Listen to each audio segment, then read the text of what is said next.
Real Madrid klubu özlerinin resmi transferlerini jariyalады, al Paris Saint-Germain bolsa qaytadan kuruluğa dayındalып жатыр. Және де Barcelona klubu қалай болмасын Erling Haaland'ты özlerimizдің қатарларымызға қосамыз деп жатыр. Осы және осыған ұқсас жаңалықтарды біздің арнамыздан көресіздер. Арнамызға тіркеліп, лайк басып әрине комментария қалдыруды ұмытпаңыздар. Ал біз болсақ әрине жаңалықтарымызды бастайық. Real Madrid екі позицияны жапты. Трент Александр-Арнольд пен Тин Хейсон командаға келді. Осылайша оң жақ қорғаныс пен орталық қорғаудың себебі сәл болса да жақсарған сияқты. Сол жақ қорғаушы әлі шешілмеген мәселе. Ферлан Менди жарақатына байланысты сенімсіз ойыншыға айналды. Ал Фран Гарсияға тоқталатын болса, Фран Гарсия жазда кетуі әбден мүмкін. Бұл жағдайда Тео Эрнандесті қайтару туралы ойлаған дұрыс сияқты. Ол бұрын Реалда ойнаған вингбек ретінде 3 қорғаушы жүйесінде сол жақ орталық қорғаушы ретінде де жақсы ойналады. Шапшаң шабуылға жақсы қосылатын ойыншы. Хаби Алонсоның тактикасына келеді деген ойдамыз. Негізінде Тео Эрнандестің ойын деңгейі өте жоғары перспективасы бар демей қояған, бірақ жасқа дейін барып қалды. Но енді бәрібір Реал Мадридқа баратын болса, Хаби Алонсоның тактикасына дұрыс келеді.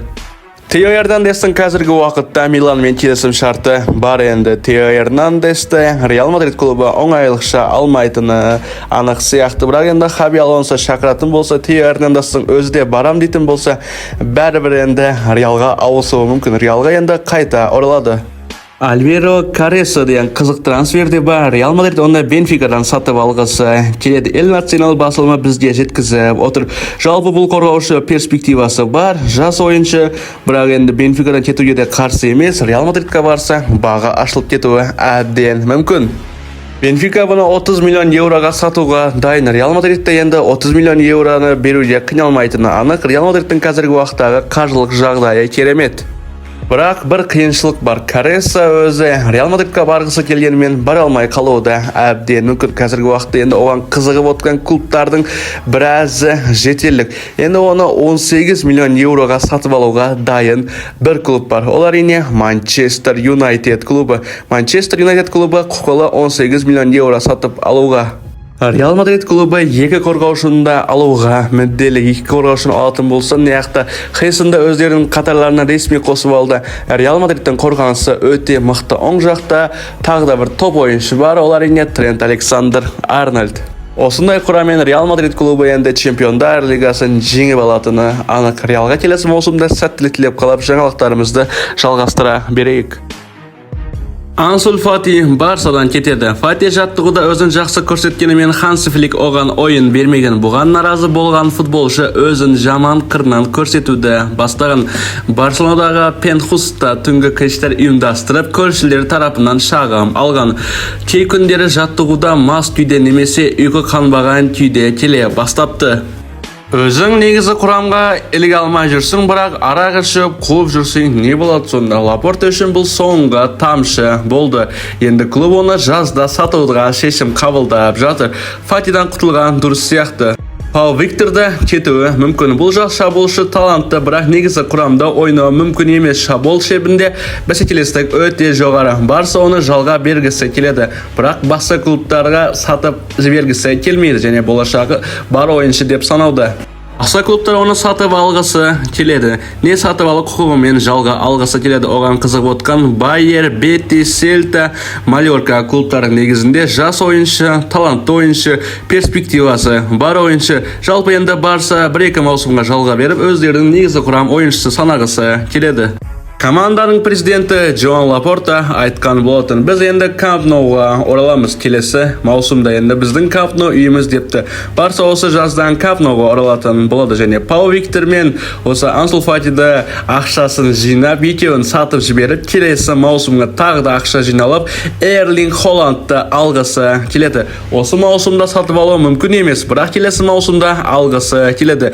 Эрлинг Холландтың өзі Ла Лигаға баруға қарсы емес. Барсаға қазіргі уақытта мықты бір 9-ды қажет болып жатыр. Енді мықты бір 9-дың өзі бұл Эрлинг Холланд Манчестер Ситиде жарып жүр. Келесі маусымда Пеп Гвардиола командадан кететін болады. Пеп Гвардиола кеткеннен кейін Эрлинг Холландтың өзі де Манчестер Ситиден кететін шығар. Енді келесі маусымда Манчестер Сити қалай болады екен, сол да қызық болып жатыр. Жалпы Эрлинг Холландқа сәттілік тілеп қаламыз. Енді Барсаға да осындай ойыншы келсе екен дейміз. Ал достар, біз жаңалықтарымызды жалғастыра берейік. Парис Сен-Жермен ақыры құрамындағы жұлдыздарға сай лайықты футбол көрсетіп жатыр. Қайта бір жазда париждіктерді үлкен өзгерістер күтіп тұрған жоқ. Басшылық Луис Энрикеге толықтай сенім білдіріп отыр. Насер Әл-Хелайфи PSG-да әлемдегі ең үздік бапкер жұмыс істеп жатқанын айтты. Энрикенің клубтағы трансферлік саясатқа ықпалы едәуір артты. Енді ол әрине ақылға қонымды шеңберде кез келген ойыншыны сұрай алады. Мартинес қартайып жатыр, енді оның орнына жақсы жас перспективасы бар ойыншыларды іздеп жатыр. Валенсиядан Кристан Маскера және Брюггеден Хуэл Орденс деген ойыншыны алмақшы. Орденстің ойынын көп көрмедім, ал Маскера шынымен де әсер қалдыратын ойыншы. Кристиан Ла Лигада орта есеппен ойын сауыңда допты тартып алды, үздіктер қатарында, сонымен қатар дәл пас беру бойынша да мықты.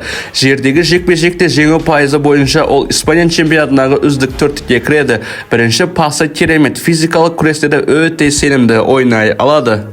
PSG спорт директоры Луиш Кампуш Валенсия матчтарына скауттарын жіберіп жүргелі қашан, сондықтан париждіктер дәл Мастераны сатып алуы мүмкін. Сонымен қатар париждіктер жаңа шабуылшы алғысы келеді. Усман Дембеле жалғыз 9 нөмірде жақсы ойнап жүр, бірақ кейде Энрике оны вингер немесе ондырық позициясына қойғысы келетіні анық. Ондай сәтте алаңда классикалық шабуылшы болмайды. Гонсало Рамош бұрынғыдай деңгей көрсете алмай жатыр, ойындарды нашар, енді анда-санда бір голдар соғып қояды, немесе енді шабуылға көмектесетін ойыншы болып жүр. Энрике бұл жігітті сындырып тастаған сияқты, енді ол шабуылдағы мүмкіндіктерді нақты аяқтайтын ойыншы іздеуде. Мүмкін оны да сындыру үшін осындай бапкердің фитиші болса керек. Жеті French Football News мәліметінше Энрике клуб басшыларынан Дерасиді сатып алуды жеке өзі сұраған. Енді жалпы Боруссияның шабуылшы шамамен 50 миллион евро тұрады. Дерасидің ең ұнайтын жері оның үнемі дамуы. Бұрын ол жай ғана таяқ секілді форвард еді, қазір әмбебап шабуылға айналды. Ол әуеде күресте алады және дриблингте бар, пастары да бар, соққылары да керемет. Чемпиондар лигасына осы маусымындағы бомбардирлерінің бірі. 13-12 голдар салып тастаған Дерасси осы маусымда Чемпиондар лигасында. Енді Боруссия Дортмундтың қазіргі уақыттағы жағдайы Парис Сен-Жерменге қарағанда нашар. Енді Парис Сен-Жерменге баратын болса, дамитыны анық. Дейтінсті сатып алғысы келген, бірақ дейтінсті жібермейтіні анық. Боруссия Дортмунд клубы. Енді қалай ойлайсыздар, жалпы осы ойыншы Парис Сен-Жерменге баратын болса мықты бола ма? Дерасиді айтып жатырмын. Дерасси енді Парис Сен-Жерменге баратын болса күшейетіні анық. Франция лигасы Германияға қарағанда оңайлау. Карло Анчелотти Селесова тізгінін қолға алғаннан кейін Неймардың қайта құрамада ойнауы уақыттың еншісінде ғана. Соңғы рет ол ұлттық құрамада жейдесін 2023 жылы киген еді. Глобо мәліметінше Анчелотти Неймен бейресми әңгіме өткізіп, алдағы әлем чемпионатына оны шақыратыны жеткізген. Сонымен қатар ұзақ уақыт бойы құрамаға шақырылмаған Каземиро Анчелоттидің қалауымен енді командаға келетін болады. Анчелотти енді бұрынғы аңыз ойыншыларды командаға жинап жатқаны көрініп жатыр. Анчелоттидің өзі айтқан екен, енді командаға көшбасшылар жетіспейді, Каземиро мен Неймар рухтың тірегі бола алады деп. Алайда сұрақ бар, Неймар физикалық тұрғыдан дайын бола ма? 17 сәуірде Сантос пен Атлетико Минейро арасындағы матчта шабуылшы жамбасынан жарақат алып, содан бері жасыл алаңға шыққан жоқ. Ол дерегінше қазір Неймар күніне 11 сағатқа дейін дайындалып жүр. Аптасында бірнеше рет 2 ауысымды жаттығу. Сантос бапкерлері ол ешқашан бұлай жаттығу жасамаған дейді. Неймарға енді сәттілік тілейміз, әлем чемпионатын жеңіп алса өте керемет болар еді. Сондай-ақ Неймарға Барселонамен байланыс кеңес берген. Мәселен, Педри осы маусымда 4500 минут ғана өнер көрсеткен. Бұл физикалық дайындықтың жақсы үлгісі, өте керемет. Әрдайым жарақат алып қала беретін Педри осы деңгейін жоғалтпаса өте керемет деңгей көрсетуде. Алдағы болашағы да зор. Тағы да ақпараттар шығып жатыр енді. Рафиня және Педрилердің өзі командаға Неймар оралғанын қалап жатыр. Енді Рафиня сұхбат берген екен, Барсаға орал деп. Рафиняның айтуы бойынша, Рафиня айтқан енді Неймарға клуб сені жақсы көреді, жанкүйерлері де солай деген, бірақ соңында бұл шешім Неймардың немесе Рафиняның қолында болмайтыны анық. Жалпы Неймардың өзі қазіргі уақытта Барсаға керек емес сияқты. Барсаның өзімен өзі, Неймардың өзі де өзімен өзі ойнап жүргені жақсы жалпы. Байқайсыздар ма, осы әлем чемпионатына жақындағанда Неймар өте керемет деңгей көрсетеді. Мысалға 2021 жылдары қуып жүрген Неймар 2022 жылы әлем чемпионатына өзін керемет топ формасын көрсете алды. Енді осы маусымда жақсы көрсете алуы мүмкін. ТНТ Спорт жазуынша, жарақаттар Неймарды Барсаға оралу арманынан бас тартуға мәжбүр етті. Қазылор Сантос сапында ниетті. Клуб оған жоғары жалақы төлеп отыр. Айына 3 миллион еуродан аса. Контракт үзілсе, толық өтемақы төленуі тиіс. Дегенмен егер денсаулығы жақсарып, жарақат мәселесі артта қалса, Неймар Барселона есігін қайта қағуы мүмкін. Ал Лапорта оны қуана қарсы алатын болады. Барса жанкүйерлері, сіздер Неймардың оралғанына өздеріңіздің ойларыңыз қалай? Лапорта Неймарды командаға алып келе ме, әлде лақтырып кете ме Месси сияқты? Өз ойларыңызды әрине комментарияға қалдыруды ұмытпаңыздар. Біз жаңалықтарымызды жалғастыра берейік.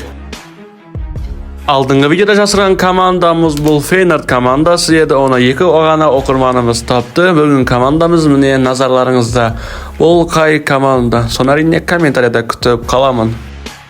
Еуропадағы маусымы жарылыстарға толы болды. Бірнеше бапкері бар, олар биылғы футбол әлемін таңғалдырды. Мысалға әрине Арне Слот, Ливерпульдің бас бапкері, клубтың орнын басты және чемпиондықты алып берді. Ағылшын премьер-лигасын келді, сразу Ағылшын премьер-лигасын алып берді. Өте керемет.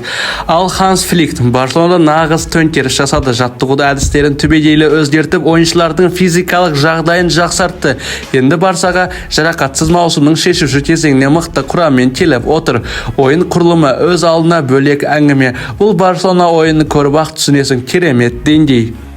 Ал Барселонадан бөлек итальяндық бапкер Симеон Инзаги.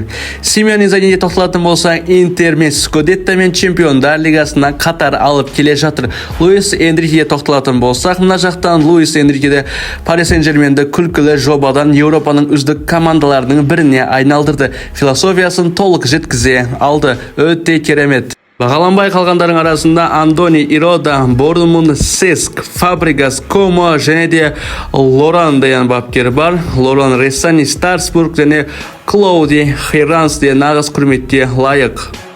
Эспен кімде маусымның үздік бапкері атағын берді деп ойлап тұрған жерде жоқ. Бұл Слот та емес, Флик та емес, Гвардиола да емес. Бұл Нуно Эшпириту Санто, Ноттингем Форесттің бапкері және ешқандай нақты аргумент жоқ, тек Нуно красавчик. Форест Еурокубоктарға таласып жатыр, бірақ шындыққа тұра қарайтын болсақ, клуб соңғы 3 жылда 400 миллион еуро жұмсады. Команда екінші нөмірмен қорғаныста ойнайды, көбінесе сәттіліктен ұтады.